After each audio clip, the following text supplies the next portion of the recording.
Hello, everybody. My name is Paul Beckwith, and in this video, I'm going to talk about how climate change is quite literally driving many people from their homes, not just because of increased floods and extreme weather events, drought, heat waves, rising sea levels on coastlines, etc. Climate migration is a really big thing, and it's starting to happen now because many people in risk-prone areas are starting to experience exorbitant price increases in insuring their places. And in fact, many regions in climate weather disaster prone regions are unable to get insurance at any cost. So people are migrating to what they think are, climate resilient or climate safe regions, but the reality is that there's no region that is perfectly safe. And a good example of this is when the massive storm went inland up into the higher regions where people had gone previously to escape from the ravages of climate change. And the river flooded and there was huge damages in that region. So I came across an interesting study, which I'll show you right here. I showed in the introduction, and it looks at examining all of the buildings on the globe. So it's actually quite interesting. It looks at global building volume distribution, the regions that are high and low, and it's got information on number of buildings in each of these continents, building area, building volume, building heights, and so on. And there's some really good images of some of the major cities, but I'll come back to this paper in a minute. It's open source. It's something called the Global Building Atlas. Okay, so let's start at the beginning here. So, nowhere to move, how climate change became the property market's biggest nightmare. And this shows you a ravaged coastline. I think there was storm surge or something here. Okay, so the idea is that this is Euronews, European article. From plummeting house prices to insurable homes, climate change is impacting the property market around the world. So climate change fueled risks have now become a crucial factor in home buying decisions for more than 80% of potential buyers. So, this is happening, even climate deniers, I would argue, are making decisions on where they live based on climate change fueled risks, whether they know it or not. So Zillow is the US's largest real estate listing site. It said in September last year, in 2024, it launched a new online tool in collaboration with the environmental nonprofit First Street. So they generated a climate risk score, which allowed potential buyers to assess the risk of wildfire, floods, extreme heat, wind, poor air quality for around 1 million properties through a color-coded interactive map. But unfortunately, 14 months later, they hid the feature on their site because there were complaints from real estate agents and homeowners that it was harming house sales, right? So they cut back on the information that they were giving. So the property market has become, amid one of its biggest, the property market is very fragile. It's become much more fragile because of the climate crisis. So, start of 2025, record-breaking blazes through LA, destroyed more than 10,000 homes, killed 28 people at least. right? Fanned by the strong Santa Ana winds, burning through tinder dry vegetation, very, very dry. And then it spread into urban areas and racked up $30 billion worth of damage. So it was very hot, very dry, very windy, and these extreme fires are 35% more likely to occur due to climate change. And of course, California state law bans price gouging.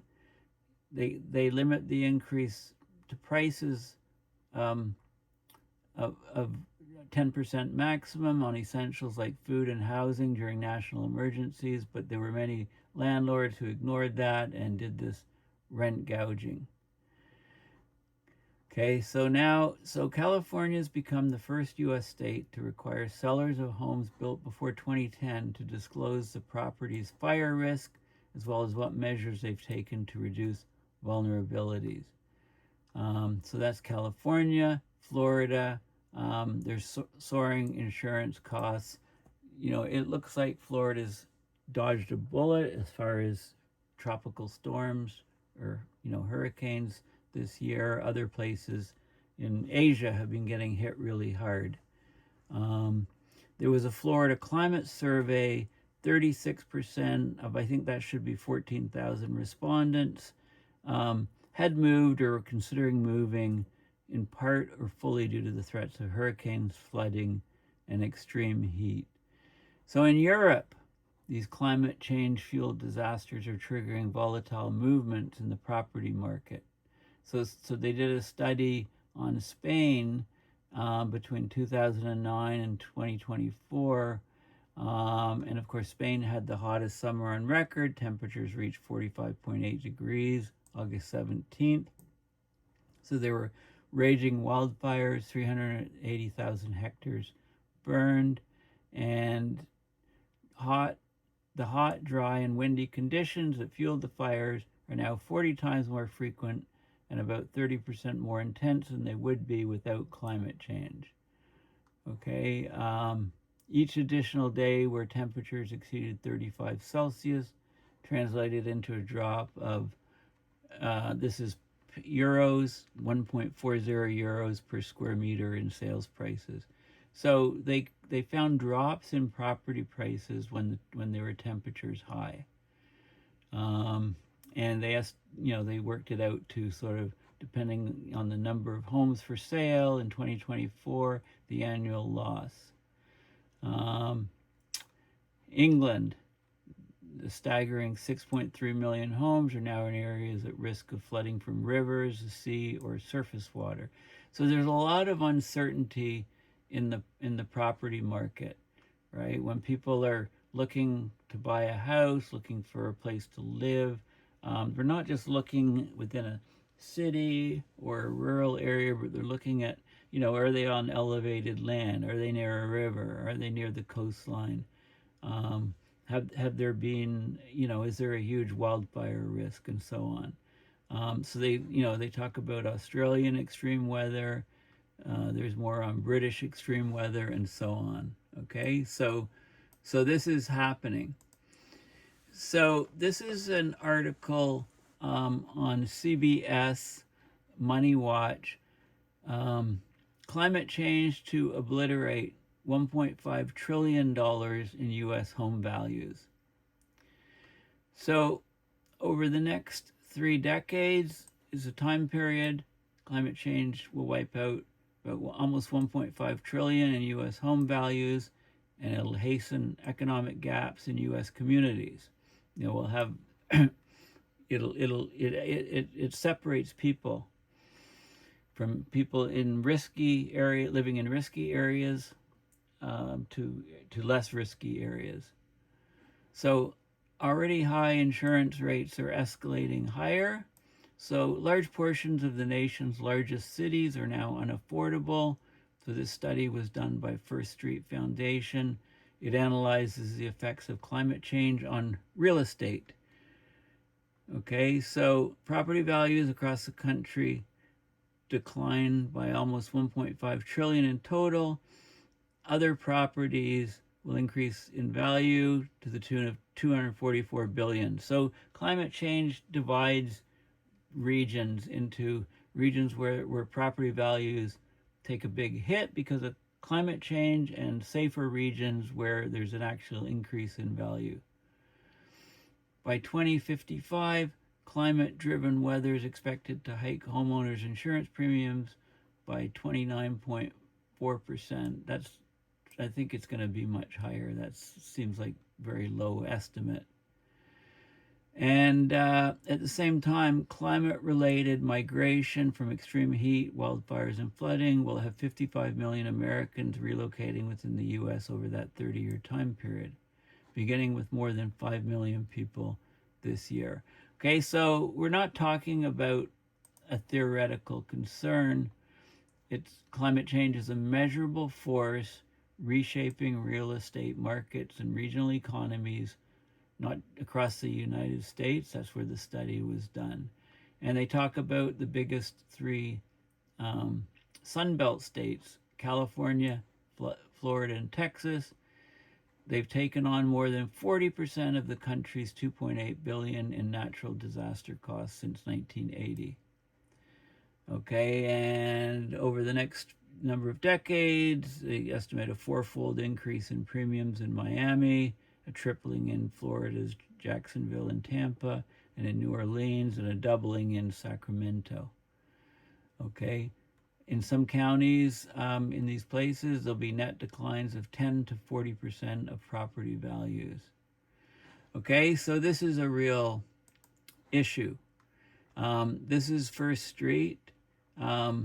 It's another article. There's a report, actually, you can download, Property Prices in Peril. They talk about the 1.5 trillion number and where they get it from. Okay, when you think about it, so there's top 10 takeaways. When you think about it, valued at $50 trillion, residential real estate is the bedrock of the U.S. economy. This is a report on the U.S., but it can apply to any country. That's nearly double the country's 27.4 trillion GDP. So the property market is just huge, especially residential real estate. Today, nearly 2/3 of U.S. adults are homeowners.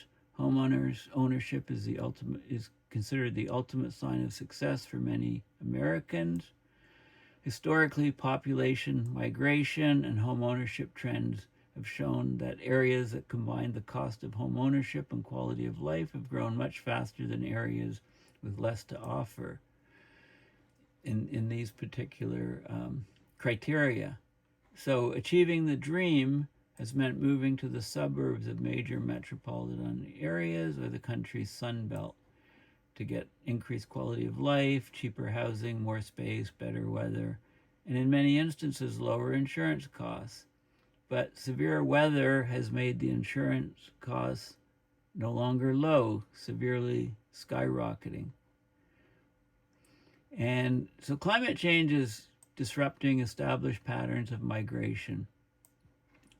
The desirability of a region to live in is being reshaped by chronic changes in climate across the country. So coastal areas are increasingly threatened by sea level rise. Inland regions face intensifying heat waves, droughts, and floods. The increased frequency and intensity of disasters has triggered unprecedented levels of property damage, prompting insurance providers to increase premiums or withdraw coverage from high-risk areas. So there's additional financial burdens from surging utility bills, especially electricity, increased maintenance costs to try to make keep up places to make them climate resilient. So home values are being reshaped, and this ripples through the economy. So basically, climate risk is reshaping real estate fundamentals. This is huge, all kinds of financial implications. The U.S. housing market is being transformed. There's two powerful indirect forces. One is soaring insurance costs, and the other one is shifting consumer preferences. right? Those are the indirect costs. Of course, the direct ones are being physically harmed by something going on with these extreme weather events. So there's a feedback loop, right? Climate risk is driving population movement, reshaping property values, altering the traditional patterns of real estate growth and community development. So insurance cost acceleration relative to home appreciation. The insurance costs are rising dramatically faster than mortgage payments. From 2013 to 2022, in this decade, insurance as a percentage of mortgage payments more than doubled, rising from 7 to 8% to over 20% of mortgage costs. So it was 7 to 8% of mortgage costs, and it's increased to 20% of mortgage costs. Anticipated disruptions in the Sun Belt growth areas. So these areas have been very popular. People have migrated there. They've dominated U.S. population movement for decades. 3 largest Sun Belt states, Texas, Florida, and California, have absorbed over 40% of the nation's $2.8 trillion in natural disaster costs. So they're being hit harder and harder, making people slowing migration and even reversing it. Climate-driven macroeconomic assessments. Okay, so they looked at the impact of the rising insurance premiums, changing consumer demand, migration patterns to look at how climate risks are reshaping property values and economic vitality across American communities. And they look out over the next 3 decades in this report. So you can download the report. Risk-based insurance premium projections. A large increase in premiums I've already talked about. Concentrated premium spikes in coastal metropolitan areas. 5 largest metro areas facing the highest insurance premium increases. Miami's looking at 322% increase. Jacksonville, 226%. Tampa, 213%. New Orleans, 196%. And Sacramento, 137%. So those are percentage increases in insurance. And then the population is migrating, is redistributing. The prediction is that 55 million Americans will voluntarily relocate within the U.S. to areas less vulnerable to climate risks over the next 3 decades, starting with 5.2 million people relocating in 2025. And there's different trajectories, divergent growth trajectories across neighborhoods. So there even across a given neighborhood, there's different trajectories. There's climate abandonment. 26% of census tracts just abandon because the frequency of occurrence of extreme weather events is just too great, or insurance is too great. Uninsurable places. Risky growth, that's growing, building on floodplains, building too close to rivers, coastlines, too close to forests. Tipping point, 27%, economic decline, 11%. Okay, and climate resilient. So there's all of these different factors. There's, huge economic implications, of course, all these extreme weather events. So there's a huge trade-off here, and there's tipping points in the way people and communities respond. Widespread climate-driven property devaluation, and we're talking about huge numbers of properties being devalued because of climate risk, and the total is about 1.5 trillion. Okay, so there's lots of different things in this great report that you can download.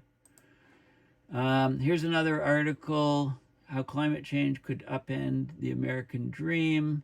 A lot of these articles were written after the terrible fires that spread through urban parts of California. LA County, the Eaton fire destroyed thousands of homes. So this is just showing you a particular neighborhood.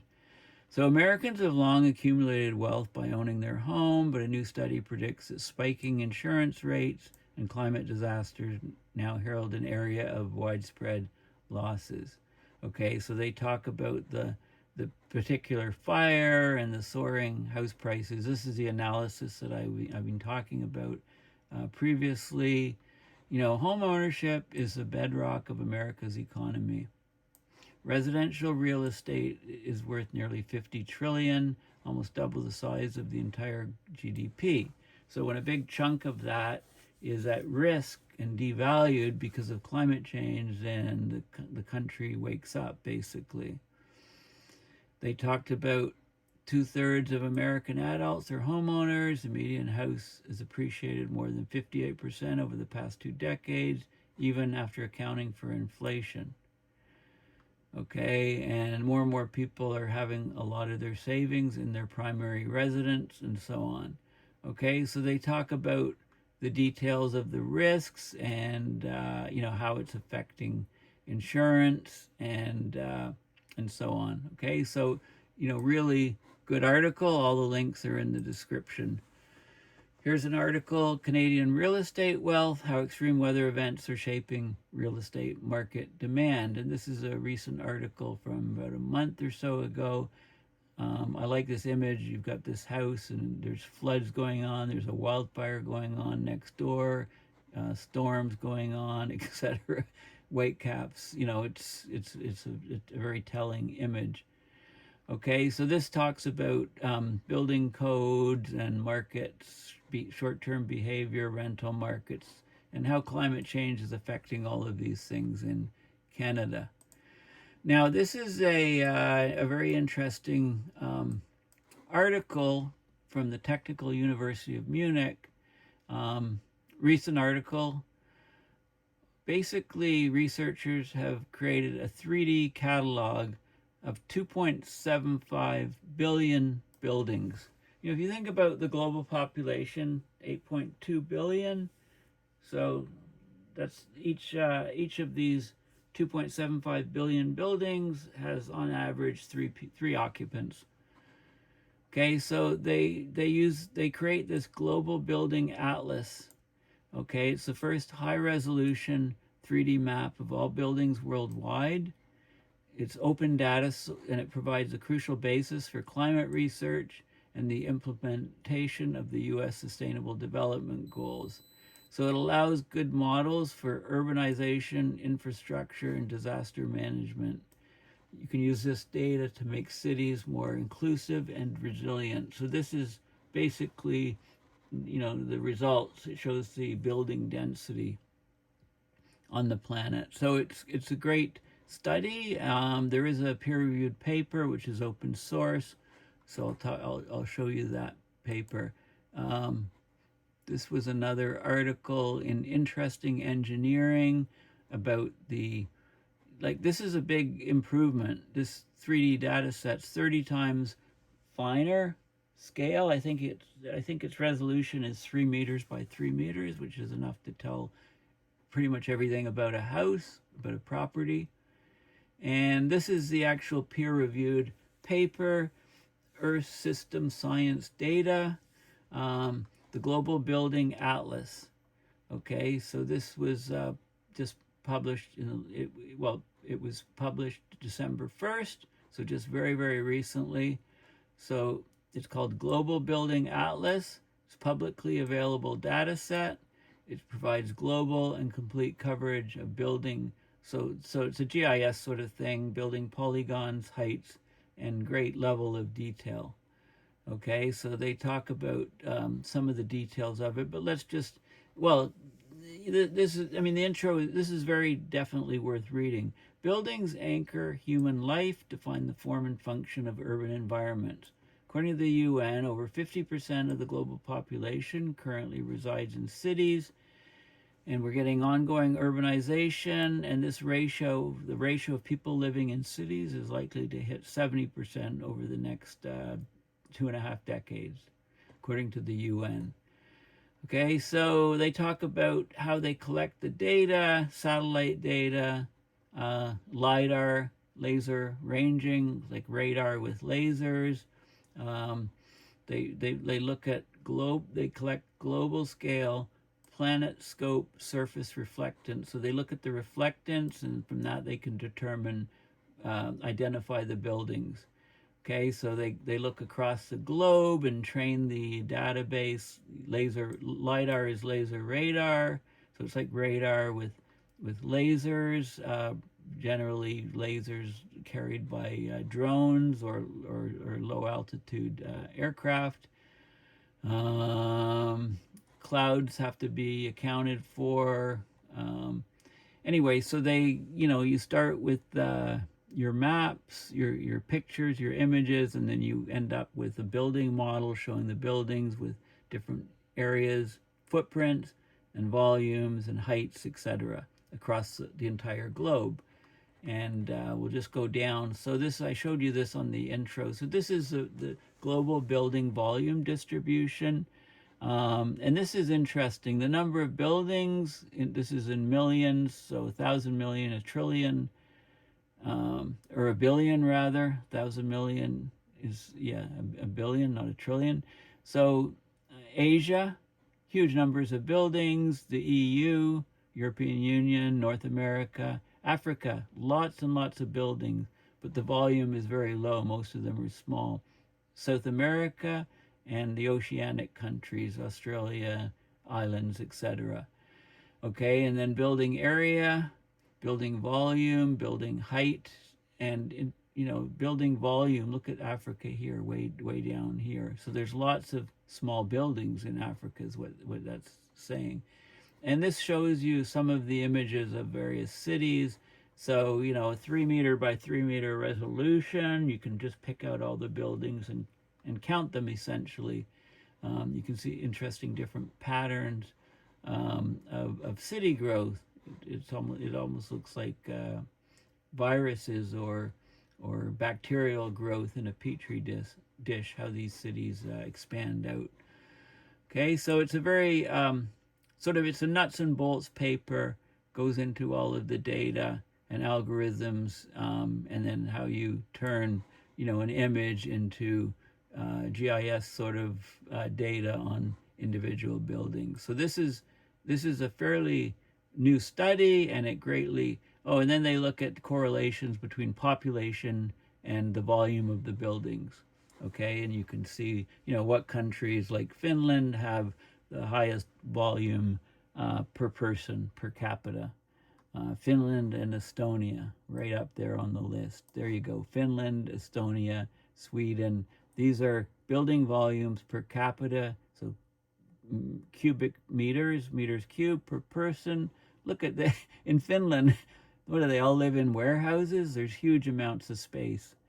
So the Finland, Estonia, Sweden, a lot of the European countries here. I didn't even see on this list, the US and Canada doesn't even make the list from what I can see. Okay, so it's a very detailed study, really, really fascinating. Number of buildings by continent, right? So they go into all of the details, which are pretty much summarized in this this first image, which I showed, or this guy, not this one, but this basically has all the results of this study. And I've done a number of queries on, how is climate change impacting the property values and market? So talks about it on a global basis, and it links to a lot of the different studies. I'll just put the link in for reference purposes, and then the actual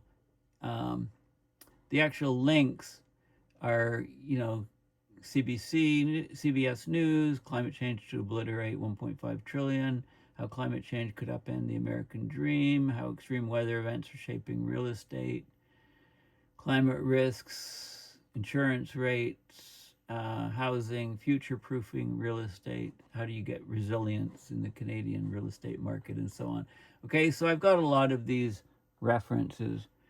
Okay, well, thanks for listening. Please consider going to paulbeckwith.net and donating to PayPal to support my research and videos. Thanks again, and bye for now.